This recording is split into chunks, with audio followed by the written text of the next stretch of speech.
I was originally going to make this deck profile on Sunday, but I got hit with a kind of a nasty cold that I'm kind of just now recovering from. But on Saturday, I went to my locals for the first time in about 2 weeks since I was on vacation, and I ended up going undefeated 5-0 at my locals. And then Sunday I got sick, and I decided that I didn't want to make this profile until I was feeling better, and I felt good enough to go to my locals today again, and I ended up going 3-0. So currently 8-0 at my locals. I kind of just want to go over my matchups for Saturday specifically, just because that was just a bigger event, and there were more people and more, diverse stuff. But so for Saturday, I took Dragon Ruler Tenpai.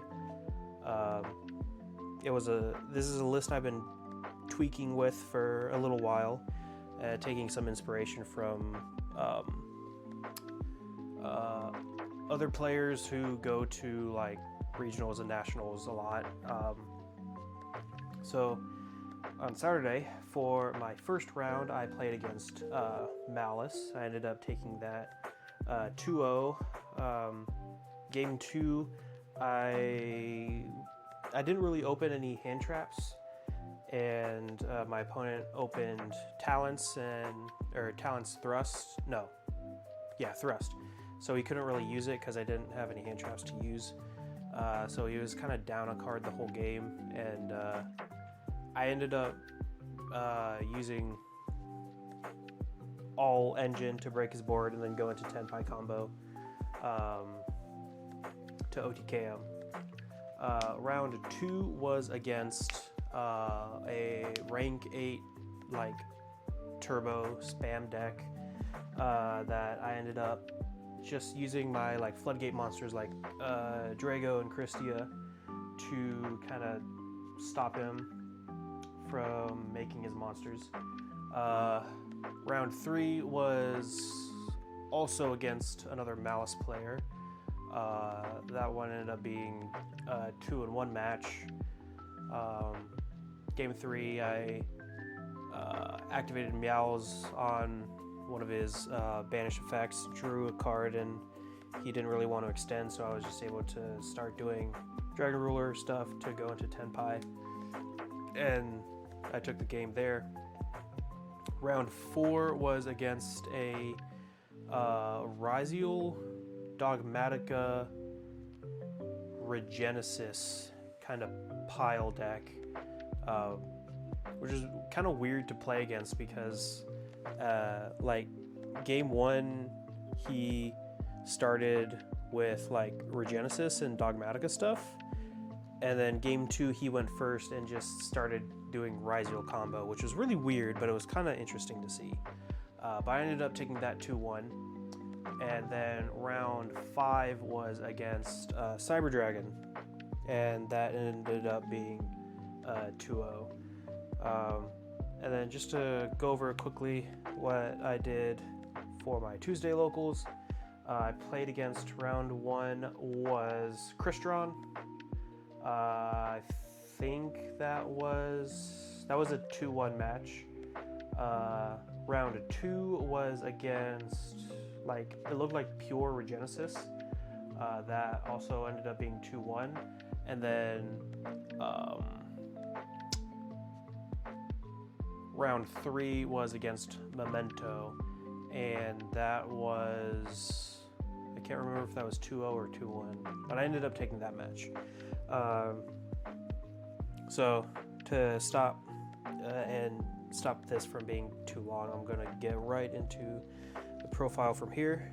So for the 3-0s with the Dragon Ruler stuff, 3 Spectral. This card is pretty nuts with what it can do. It just searches 2 names, one like any Dragon Ruler name. So usually you end up searching for a baby and a level 7, and that basically gets you into full Dragon Ruler combo.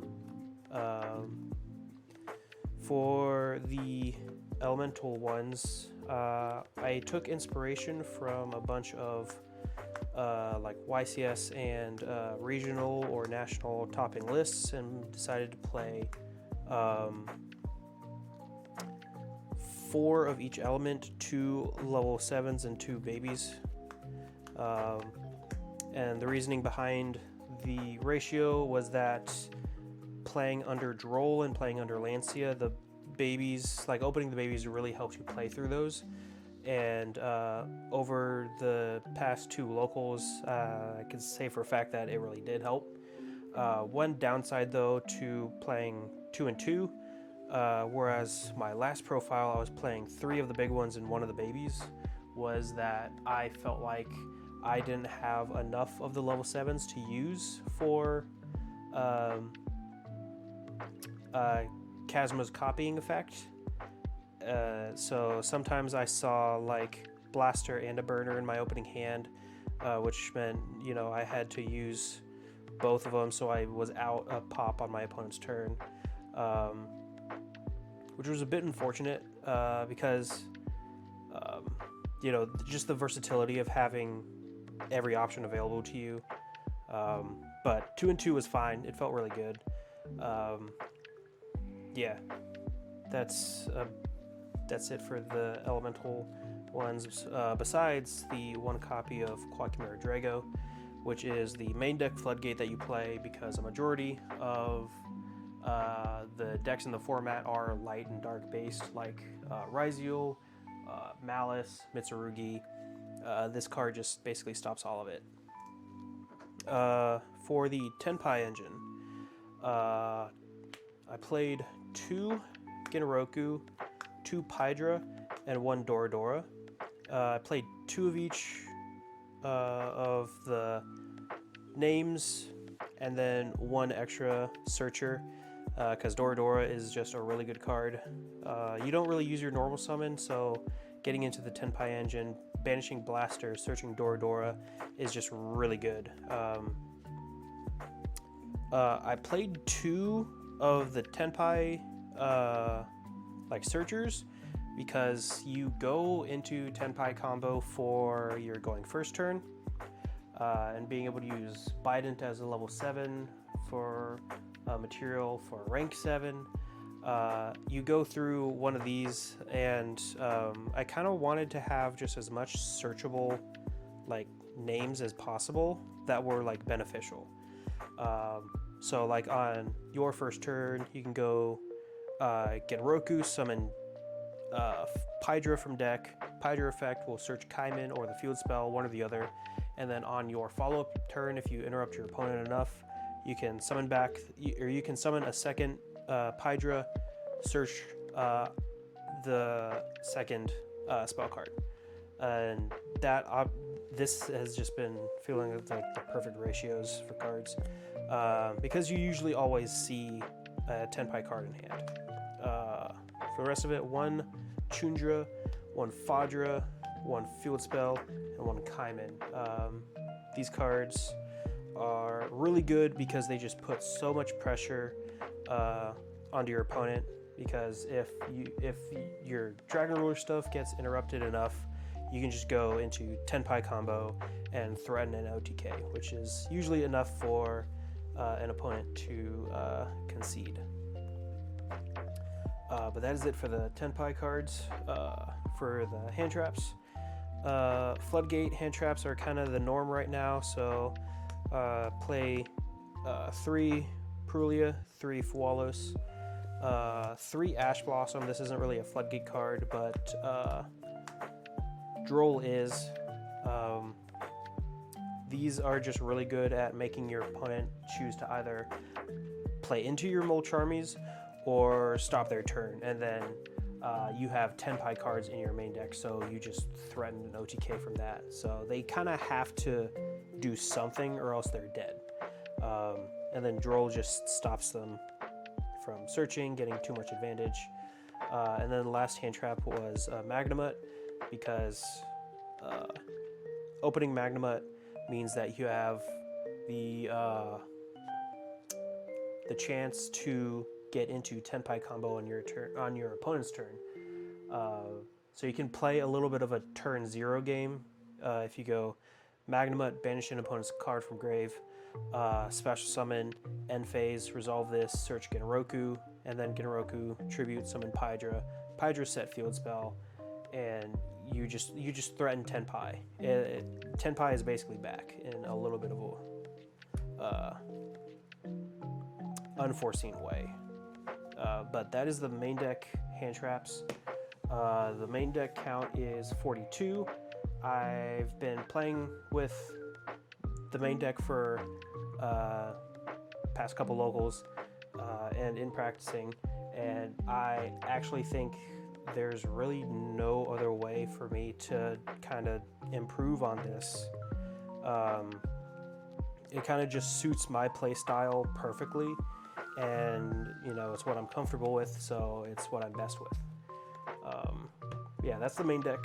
For the extra deck, I'm playing 2 of the new Chasma, 1 Eclipses and 1 Disaster, and then for the generic Exceses, 1 Flare Metal and 1 Dark Armed. So the ratios of the Dragon Ruler Exceses, I have, from what I've seen from topping lists, most players were playing 1 Chasma, 1 Eclipses, and 1 Disaster, and I figured that if Tenpai was a very grindy deck, if your opponent outs your Aurora or your Chasma without like destroying it so it doesn't float, there's really not much you can do to bring it back besides if you have Spectral still in grave. So just having the second one is really good, just because it's just an insane card that just fills your graveyard. Eclipses at 1 has been feeling really fine.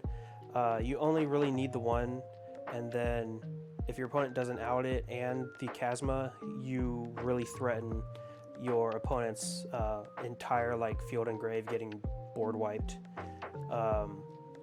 just because of Disaster. So I think this lineup felt fine. I haven't really made use of Flare Metal or Dark Armed too often. Against the Malice match, going first, like game 3, this card is very like detrimental. Like it kind of just screws over Malice, because each effect they're activating is burning for 500, and then each of the little ones are burning for 3, and then the Link 3s are burning for 9, and then each effect they're activating, it just ramps up, and to the point where they can't really pay much. I haven't used it yet against a Malice player, but hopefully in the near future I will be able to. And then Dark Armed is just a cool tech card that I've seen in lists, and it makes sense because not once per turn, pop a card on the field and banish a card from your grave is just really good advantage. Because, you know, turn 3, make this guy, you threaten out back row or any kind of interaction, and if your opponent lets you pop a card with this, you banish a Dragon Ruler from your grave, which gets you another dragon. So it's pretty cool. I've only used Dark Armed against the Cyber Dragon player, and it just threatened out some back row that I would have had to deal with anyways. For the Synchro package, Tenpai cards are very good. I played 1 Trident Dragion, 1 Transcendent, 2 Bident, and 1 QE Belt. A majority of the lists are playing Black Rose Dragon over the QE Belt, and I wanted to play this over Black Rose because QE Belt, the downside is that it only pops 1 card on the field when it's summoned, but the good thing is that QE Belt stays on the board, whereas Black Rose Dragon board wipes everything, including itself, so you can't really use it as Xyz material like you can with QE Belt. There are a lot of times where, or not a lot, but a couple times playing at locals where I wish I had Black Rose Dragon over QE Belt, but just having the body to threaten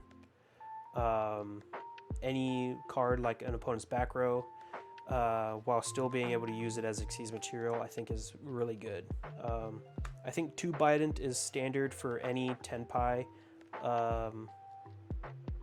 any Tenpai list that doesn't use Tenpai for their main combo like Dragon Ruler does. If you're just running like a very small Tenpai package, 1-1 is perfectly fine, but I think just because Dragon Ruler uses Tenpai for their main combo, 2 is just good. Just because you summon on your turn, and then on your third turn you can summon the second to reborn any of your Tenpai cards. Yeah, I think this ratio is pretty good. I will have to try out Black Rose over QE Belt, but I've been liking QE Belt. For the links, 1 Hida, 1 SP, 1 Seals, and 1 Almirage. I saw a list that was playing this package, and it makes sense to me. If somehow you get nibbed, like trying to play into an opponent's board, you can go normal summon a hand trap, because again, you don't really use your normal summon all that often. And the way I try to play it is if I'm going second, I side out door just so I don't have to use my normal summon. And I just go Banish Blaster, Search Genroku to get into my Tenpai stuff. Normal summon a hand trap, use the token and the Almirage to make Hida. If they put the Nibiru in attack position, Hida can just crash and search Genroku, and that's a full Tenpai combo, and you threaten OTK. SP and Seals are pretty basic. There's really not much need to explain that. Almirage has been pretty good.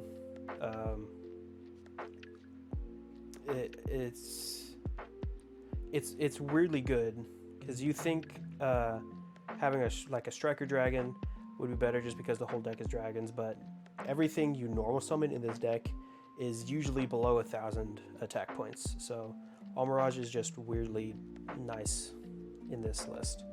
That's it for the extra deck. For the side deck is a little interesting. I haven't really taken too much inspiration from other lists. I just play basic stuff like Malice Hate, like 3 Meows and 3 Lancia. You kind of have to run this stuff for Malice just because it's just such a powerful deck. Like if you need any chance of winning, you kind of just have to hope you open Lancia. Or Meows in hopes that they either stop their turn or they give you draws. But Meows also can help against Mitsurugi. I've played against a Mitsurugi player recently. I can't remember who, but I had Meows in my hand once their turn ended, and I figured I would try to bait out like some kind of hand traps with Meows, because they go Prayers, Tribute, Murakami, to bring it back, board wipe you. You might as well get a little bit of material to work with that. So I dropped Meows on them and they ashed it. So yeah. Also, Lancia is just good against Crystron because it stops their graveyard effects. And I think that's kind of all the matchups that these cover. If I remember right. Oh yeah, this also stops other Dragon Ruler players. This can help against Dragon Ruler players if they fill up their graveyard. Yeah, Floodgate cards are just good right now. My tech choice, I played 2 DD Crow. Dragon Ruler's kind of playing into a Mitsurugi board, from what I've practiced, is a little tough. So just having something like DD Crow to banish the Murakami when they tribute it off of Prayers is kind of nice. Can't remember where else this would help. This could also help against Dragon Ruler. I don't know. It just seems like a good idea, and I haven't really been able to test it. So I'm going to keep it in and try it out when I can. I played one Nibiru, mainly because I only had one slot left in my side.